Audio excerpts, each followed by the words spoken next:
My name is Blake Moore, Natural Resources Extension Agent. Hey, I'm Dan Severson, Ag Agent. Hi, I'm Jake Jones, Kent County Ag Agent for the University of Delaware Cooperative Extension. Welcome to Extension 302. Welcome to another episode of Extension 302. Today, Dan, Blake, and I are joined by Jen Nelson. Jen is the Executive Director of the Delaware Association of Conservation Districts and the Maryland Association of Soil Conservation Districts. We are excited to have her join us to cover the topic of cover crops. Dan, do you want to start us off with an icebreaker? I like music and I like cover tunes because I really like the interpretation of that song by another artist. And since we are dealing with cover crops, what's your favorite cover tune? You know, I've listened to a couple of these and I wondered what kind of question you were going to ask me. Oh, really? Uh-huh. Ah. All right. So I was just at a Lord Huron concert last week and they do a dynamite cover of Neil Young's Harvest Moon. It's really good. I really like it. So there's lots of good covers out there, but I'm gonna go with that one because it's fresh in my head from this concert last week. So repeat it again for our listeners. Okay, so it is Lord Huron's Harvest Moon, cover of Neil Young's Harvest Moon. There you go. Yeah. Excellent. And look, I've got to give you... That was a good question. That's a great answer. I was expecting to answer like about manure or my favorite vegetable or something, but that's a good one. So, okay. Yeah. I still have to give you applause for doing your research on that and being ready for some kind of icebreaker. I love it. Yeah, I think she's the first one that just said, I bet I'm up on this. Well, and I mean, I was like, gosh, I'm talking about cover crops. So I wasn't sure, like, what were you going to come up with for that? So I'm glad I had a good answer, kind of like ready to go. There you go. I like that. What are cover crops? That's a great place to start, right? So I'm pretty sure Neil Young does not know. I'm pretty sure Neil Young does not know. If we are looking or thinking of a crop for harvest, right? We're looking at corn and soybeans around here, vegetables, hay, fruit crops and things like that. So it's something that's planted for harvest for sale. And by contrast, a cover crop is planted for the benefits that it provides to the soil and the environment. So typically it would be planted after harvest time, around this time of year is when people are getting started with that because it's also harvest time. And they establish this cover crop in the fall, and then it grows through the winter and is terminated in the spring before the farmer plants their next cash crop in the rotation. That's the gist of it. Basically, I think it's called a cover crop because it covers the soil in the time when there's not a growing harvest or cash crop in the field. We're also fighting the benefits of they're taking up some of the nutrients so we don't have runoff or anything like that as well, correct? Yeah. Oh, yeah. So I think, the cover crop program's been established for about 20 years now in Delaware. And so the initial focus was really on erosion and water quality issues. Dan, like you're saying there. So at the end of a growing season, if there's nitrogen left over in the field after you harvest the crop that the crop didn't take up for one reason or another, a cover crop is a great way to come in. And as it grows, it takes up nitrogen that's left over in the soil and holds it in its plant tissues until it's terminated in the spring and released and made available to the next crop. I think in the past few years, we really explored some of the other benefits that cover crops can provide to farmers and fields as well. Going back even farther than that, before you had, I'd say, sort of inorganic fertilizers and farmers were relying on manures and things like that, they recognized the value of cover crops to be able to provide nutrients to the following crop because you could use legume cover crops that could fix nitrogen and provide it that way. So they've got kind of a long history, but they've definitely experienced sort of a renaissance over the past couple of years because of all the benefits that they can provide. Yeah, that's a great point. It seems like this is not a new technology, but something that's being used a lot more today in recent years. And maybe part of that's because of the support that it's getting fund-wise, but then also for these benefits that we're finding. What are some species that are commonly used around here? And do they all provide the same services? And can you give us an example of like a few and what they exactly do? In our area, going back to that purpose of erosion control and nutrient uptake, small grains like wheat and barley and rye have really been popular for the past couple of decades, and they're still the ones that get planted most often. So they're pretty readily available as far as seed goes. People know sort of how to manage those, and you can plant them, especially rye, sort of later into the season, and it'll still take and get good growth on it before, the winter sets in. Looking at some of the other benefits that cover crops can provide, those still do have a lot of benefits in terms of weed management and, creating carbon or storing carbon in the soil. But farmers are also looking at other cover crop species like legumes, crimson clover or hairy vetch. They're looking at brassicas like radish and some other things, mustards and rapeseed and things like that can provide additional benefits. So some of the things that those additional species can provide include fixing nitrogen for the next crop, like it used to be way back in the day. Radishes are really good at breaking up compaction. We're looking at cover crops to provide weed management services. A really heavy residue can outcompete weeds basically, or kind of lay a mat that weeds have a harder time getting through. And that comes back to some of your small grains. The species that you would select really would match up with the kind of outcomes, the kind of goals that you're trying to get out of that cover crop. I mean, I've mentioned just a handful of really common cover crops, but there's probably dozens, if not hundreds of cover crop species that you could potentially use, depending on the outcomes that you're looking for. Has there been any work done to put like a monetary value on some of these things so that I guess farmers to implement them, they've got to see that return on investment, right? Not just know that, hey, we're going to get these benefits, but is there a monetary value with any of that? I would say there are several groups that are working on quantifying those benefits. It really comes back to management, how kind of tuned you are to managing for the benefits that you're aiming for. If you're participating in a program or something, sort of the very minimal benefits, I would say, is, you wait until you've harvested your corn or soybeans, you establish something into October or November, you terminate it kind of as soon as you can in the spring, like you're going to get a really minimal benefit there out of the cover crop.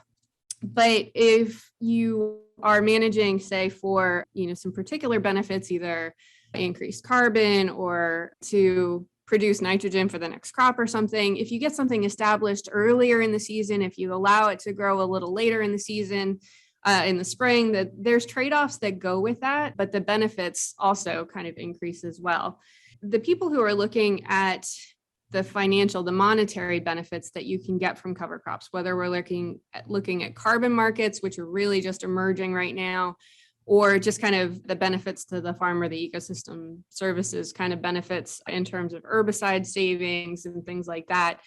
A couple of, case studies that I'm familiar with looking at that include the American Farmland Trust has done some economic case studies with individual farmers that have been successful with cover crops. The National Association of Conservation Districts has worked with a few farmers throughout the country to quantify those benefits.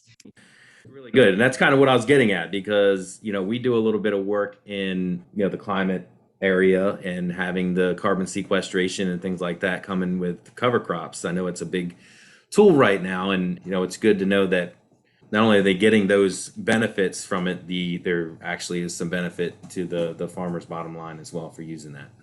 SARE, the Sustainable Agriculture Research and Education, they put out a bulletin about how you can get the greatest economic benefits for using cover crops. It's got, 9 tips or strategies or something like that. And then farmers can also do their own partial productivity analysis, kind of doing a side-by-side or some kind of comparison.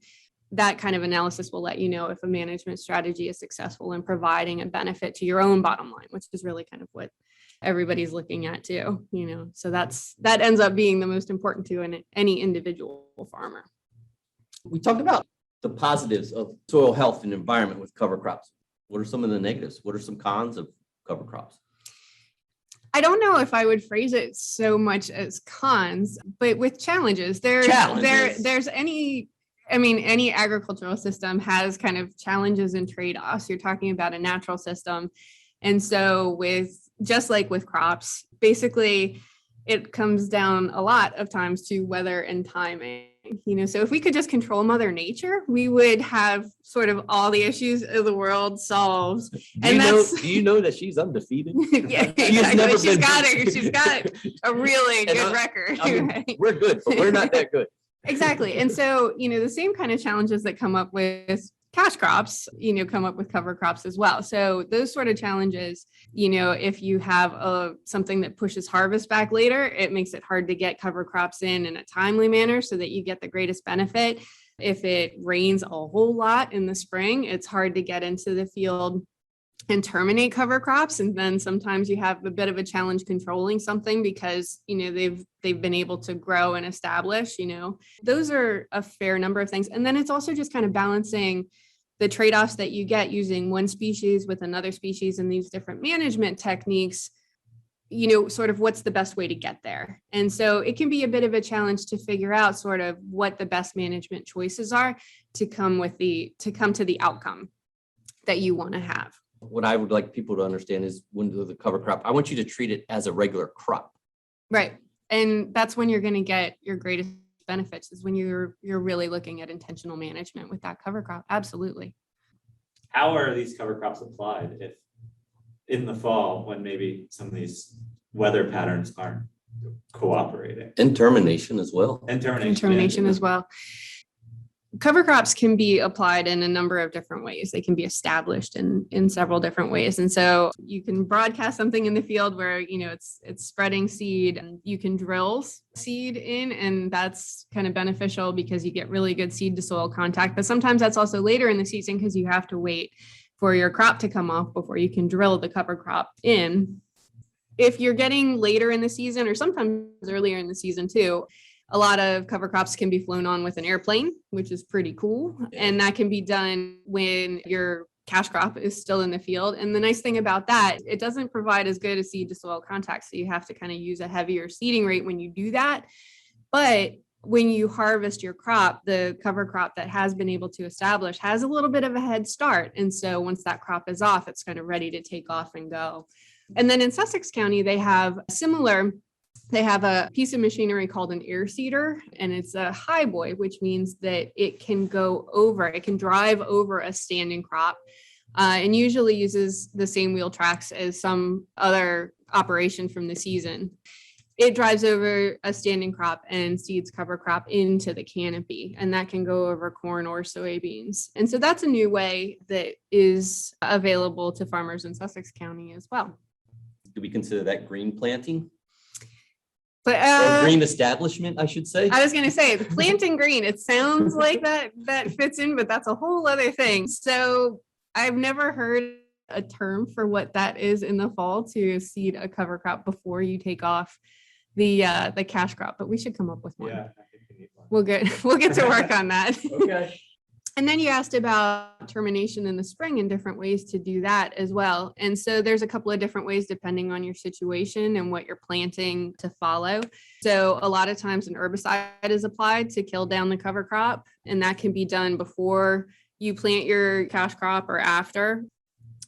Sometimes people use tillage to kill their cover crop. That's not my favorite method, I'll admit, because it kind of goes against some of the other principles of soil health, but it's an option. Challenges. It's one of those challenges. And it's an option that's available, and depending on your situation, it may be the right one. And then some farmers are getting into called roller crimping in the past few years. And that's a different piece of equipment that if you go over a cover crop at sort of the right growth stage and things like that, it'll bend the cover crop down and crimp the stem so that it terminates as well. So you got to get the timing right. But in that case, it can also lay that flat mat of vegetation that can act as a deterrent for weeds too. So I think that's why that has a lot of appeal for folks who are willing to try it. A couple interesting things that you just brought up were the aerial seeding. And, it just shows the versatility of the crop dusters, is what people call them. And that they're not always just putting herbicide out. They're doing a bunch of different things when they're out there flying over fields, and people are just thinking that we're just dumping chemicals all the time. And it's not what it is. There's a lot of responsibility that goes in there. And then also other uses such as this type of seeding that has a lot of benefits.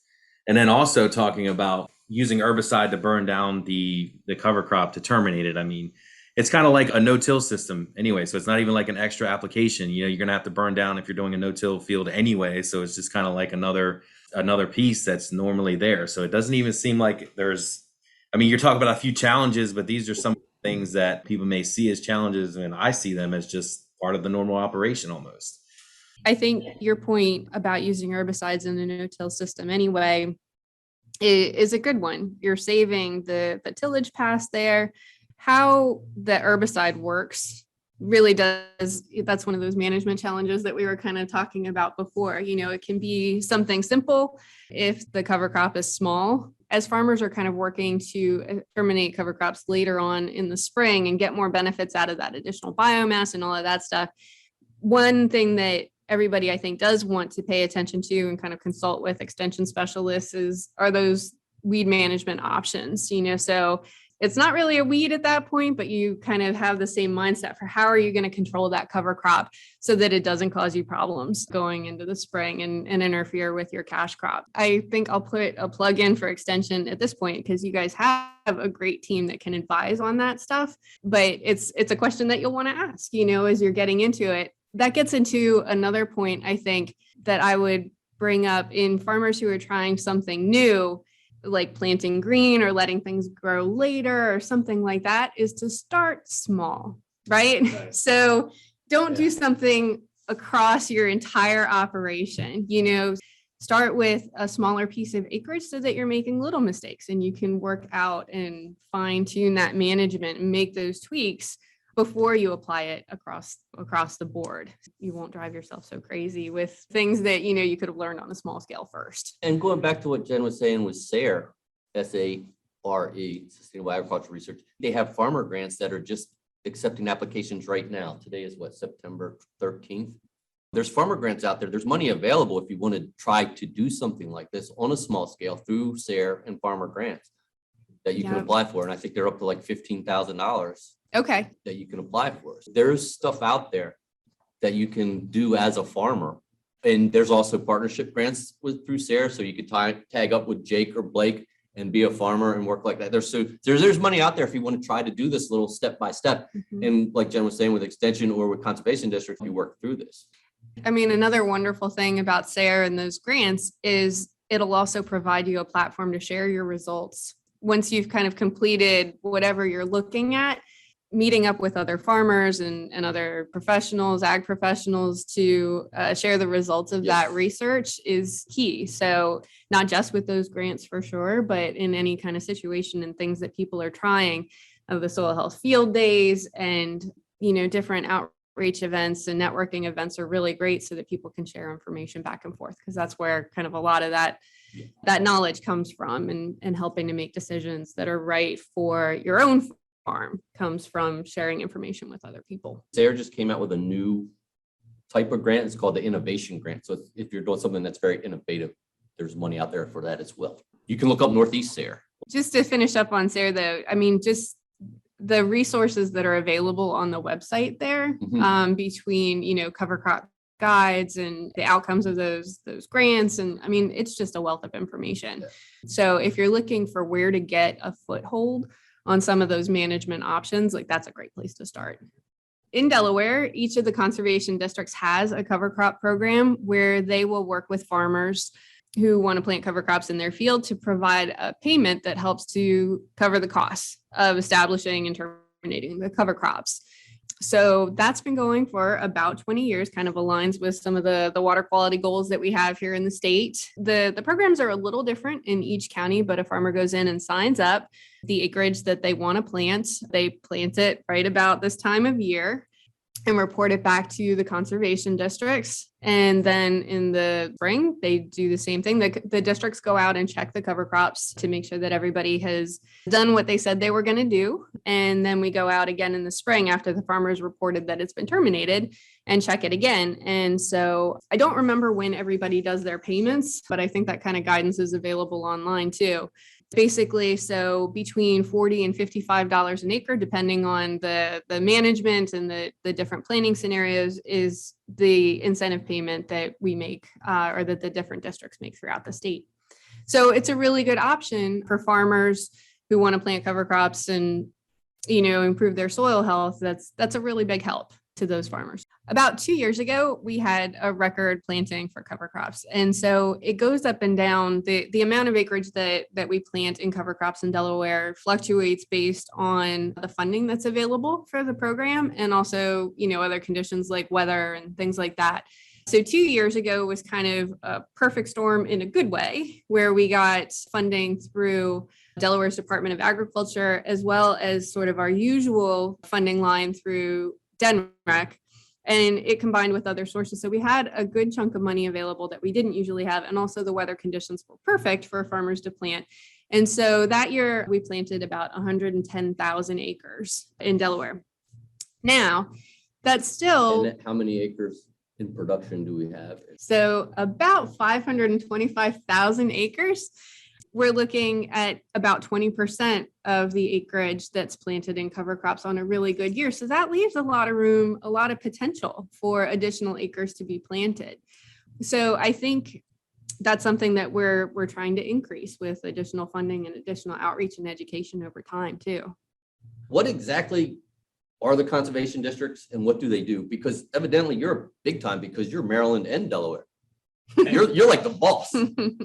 There are a lot of agencies and organizations that have an interest in cover crops. We've talked about the water quality benefits and soil health benefits and things like that. And so some of the funding sources that go into that, so DNREC has had a conservation cost share line for a long time to help establish cover crops. The Chesapeake Bay Implementation Grant is another funding source. So there are federal funding sources that go into it. And then a couple of years ago, the Delaware Department of Agriculture also got into the game and secured an additional $2.9 million in funding one year. And it varies a little bit from year to year based on the budget situation, but they see the benefit in that as well. And so there's a lot of partners that are trying to contribute to the overall funding source that the districts have available to make available to farmers for establishing cover crops, which is great. The conservation districts were established after the Dust Bowl in the 1930s. So across the dirty 30s. The dirty 30s. Across the whole country, there's about 3,000 conservation districts. And in Delaware, there's one in each county.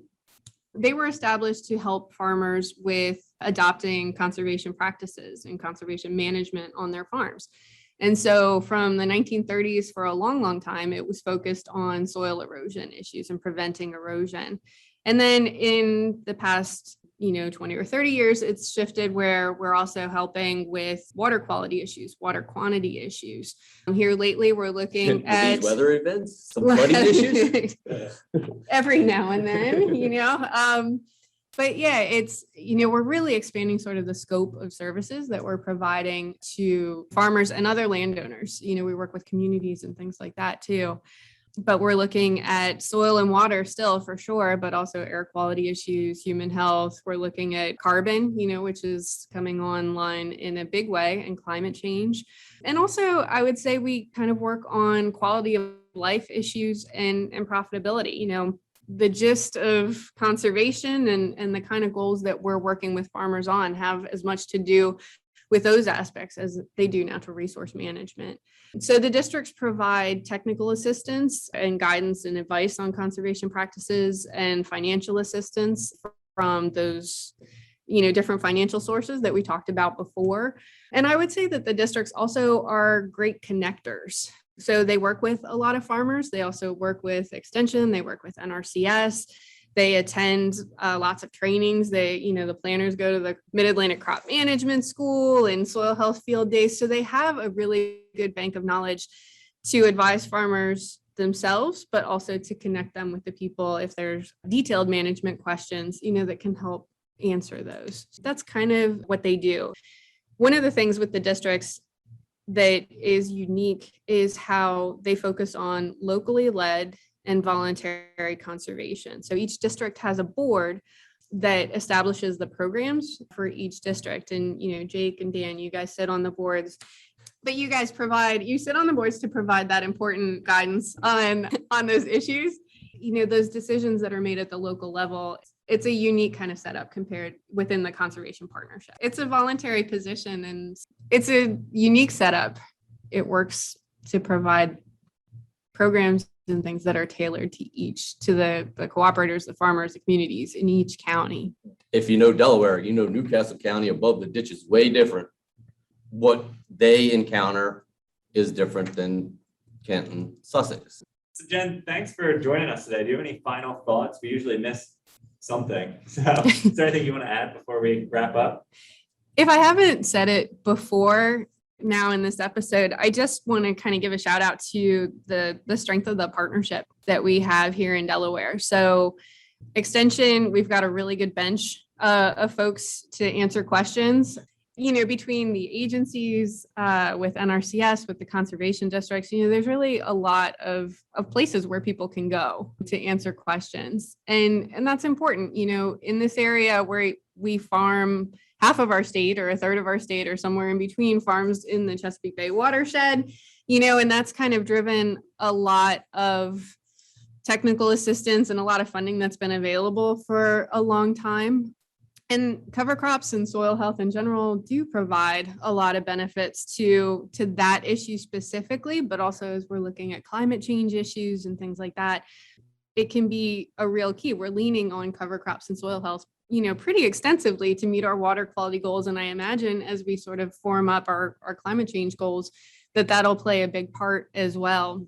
And so with that, I will put a plug in for a conference that's coming up in a while. February 7th and 8th, we're going to have the third Delmarva Soil Summit. And that is a great opportunity for farmers and agency professionals and to get together. We've got a great lineup that we're putting together for speakers and networking.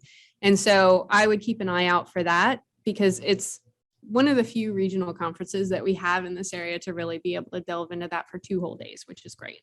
I helped to coordinate that. I'm looking forward to it, but that and the other soil health events are a great opportunity for that.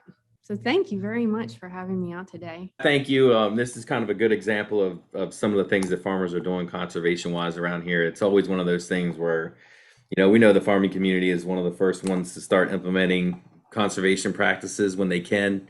And these type of programs and the districts do a good job, and it's an extension as well as providing the technology and the opportunity for them to be able to implement this type of thing. So I appreciate you coming and shining a light on cover crops here in Delaware and how people can get involved. Thanks, Blake. Appreciate it. We hope you've enjoyed today's episode and will join us next time. In the meantime, visit us online at udel.edu/extension, join our mailing list, and join us on Facebook, Twitter, Instagram, and YouTube at UD Extension.